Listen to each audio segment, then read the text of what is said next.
اور آپ صلی اللہ علیہ وسلم کا سہارا اگر کوئی تھے تو آپ صلی اللہ علیہ وسلم کے چچا حضرت حمزہ رضی اللہ عنہ۔ حضرت حمزہ اللہ کے نبی صلی اللہ علیہ وسلم کو اتنا سپورٹ کرتے تھے اور ایسے بہادر شخص تھے کہ کسی مائی کے لال میں وہ دم نہیں تھا کہ جو ان کے سامنے سے ان کا مقابلہ کر سکے۔ اس کے واسطے چھنا ہندا جو ابو سفیان کی بیوی تھی، انہیں اپنے غلام نجاشی کو اسپیشلی ٹرین کر برچھا پھینکنے کے واسطے۔ کئی کو بولے تو سامنے تلوار سے لڑکو کبھی بھی ان کو ہرا نہیں سکتے، تو اس کے واسطے پیچھے سے برچھا پھینک کر شہید کرنے کے واسطے مستقل ٹرین کر کے لائی تھی۔ اور جب حضرت حمزہ رضی اللہ تعالیٰ میدان احد میں پوری بہادری کے ساتھ لڑ رہے تھے اور کوئی ان کے سامنے ٹھہر نہیں پا رہا تھا، ایسے وقت میں پیچھے سے نجاشی جو ہندا کا غلام تھا اس نے پیچھے سے حملہ کیا اور ان کی شہادت۔ لیکن اصل مسئلہ یہ ہے کہ ان کی شہادت کے بعد ہندا کا غصہ اتنا تھا کہ اس نے یہ قسم کھائی تھی کہ میں ان کے آنکھ ناک کاٹ دوں گی۔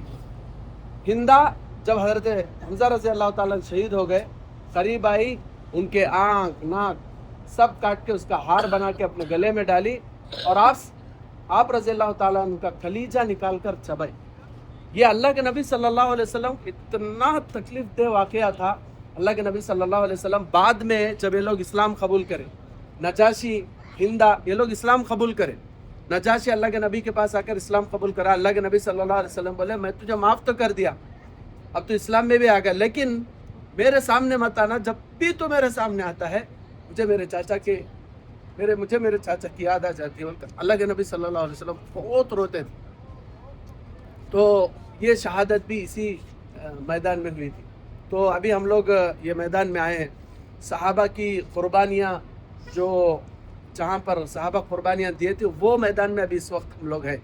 تو اصل میں ہم لوگوں کو کرنا کیا ہے؟ نمبر 1، صحابہ محبت کی اعلیٰ مثال پیش کی۔ اللہ کے نبی کے سامنے کھڑے ہو کر اللہ کے نبی کی حفاظت میں کوئی 70 تیر کھا رہا ہے، کوئی اپنی نئی نویلی دلہن چھوڑ کے شہادت کا جام نوش کر رہا ہے، کوئی اپنے بھانجے کے لیے اپنے آنکھ ناک کاٹ کلیجہ سب کچھ قربان کر رہا ہے۔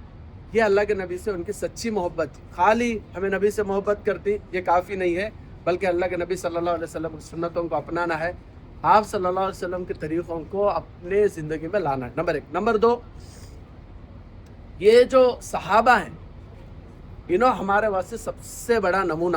اللہ کے نبی صلی اللہ علیہ وسلم بولے اصحابی کا نجوم بِأَيِّهِمْ اقْتَدَيْتُمْ اهْتَدَيْتُمْ، میرے صحابہ ستاروں کے مانند ہیں، ان میں سے جس کی بھی تم اتباع کرو گے، پیروی کرو گے، فالو کرو گے، ہدایت پا جاؤ گے بابا۔ تو صحابہ کو ہم لوگ نمونہ بنانا اور صحابہ کے خلاف کبھی بھی زبان درازی نہیں کرنا، چاہے کسی بھی صحابی کے بارے میں کیوں نہ۔ صحابہ کے بارے میں جو بولتا ہے اس کا ایمان ختم ہو جاتا ہے۔ جو صحابہ سے دشمنی کرتا وہ اللہ کے نبی سے دشمنی کرنے کے برابر ہے۔ تو اس کے واسطے صحابہ کی دشمنی سے اپنے آپ کو بچائے رکھنا اور صحابہ کے بارے میں ایک لفظ بولنے سے پہلے 100 مرتبہ سوچنا، ٹھیک ہے؟ اور اس کے علاوہ ان قربانیوں کو یاد رکھتے ہوئے اسلام کے مطابق اپنی زندگی گزارنا اور اپنے نسلوں کو بھی اسلام کی تعلیمات کو دینا اور اللہ سے دعا کرتے رہنا کہ اللہ ہمیں بھی دین پر ثابت قدمی دے اور ہمارے نسلوں کو بھی دین پر ثابت قدمی دے، بول کے اللہ سے دعا کرتے رہنا، ٹھیک ہے؟ ایک مختصر دعا کر لیں گے، اس کے بعد دیکھنے کا کیا بھی نہیں۔ اگر یہ پورا بڑا پہاڑ ہے نا، پورا بڑا پہاڑ ہے، یہ احد کا پہاڑ ہے، ٹھیک ہے؟ یہ جو چھوٹا پہاڑ ہے سامنے یہ جبل رماد، یعنی یہ وہ پہاڑ ہے جس پر 50 تیر انداز صحابہ کھڑے ہوئے تھے، ٹھیک ہے؟ اور اس کے علاوہ وہاں سامنے جو مسجد دکھ رہی، مسجد سید الشہداء سیدنا حمزہ، یعنی حمزہ رضی اللہ تعالیٰ عنہ کے نام سے ایک مسجد بنائے ہیں۔ اس کے علاوہ وہاں پر ہم لوگ جائیں گے انشاءاللہ، سامنے یہ میرا جو ہاتھ ہے سیدھا گئے تو جو 70 صحابہ احد میں شہید ہوئے تھے ان کی قبریں بھی ہیں، ٹھیک ہے؟ یہاں انشاءاللہ یہی دعا کر کے پھر وہاں جا کے زیارت کر کے آ جائیں گے انشاءاللہ۔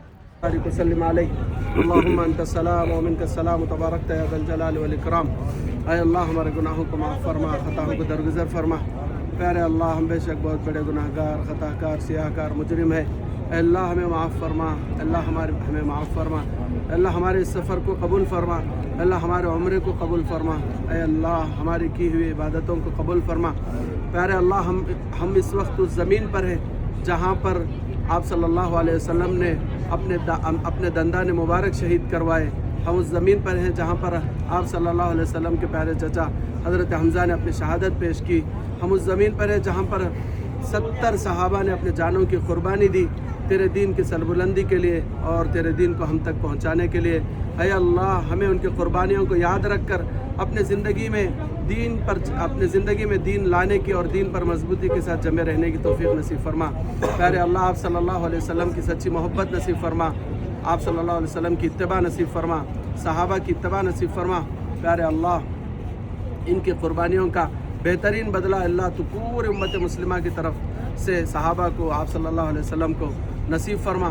اے اللہ ان مقدس سرزمینوں پر بار بار ہم سب کو آنے کی توفیق نصیب فرما.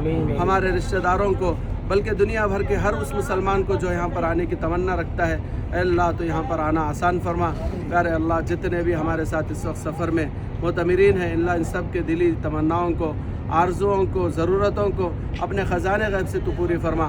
اے اللہ خصوصیت کے ساتھ جس وقت ہم لوگ عمرے کے سفر پر چلے تھے ہمارے بہت سارے دوست رشتہ دار اللہ ہم سے دعاؤں کی درخواست کیے تھے. اللہ ہر ایک کی جائز تمنا کو مولا کریم تو اپنے خزانے غیب سے پوری فرما. اللہ ہم نے جو مانگا ہے اپنے بس کا مانگا ہے اللہ تو اپنے شان کے مطابق نصیب فرما.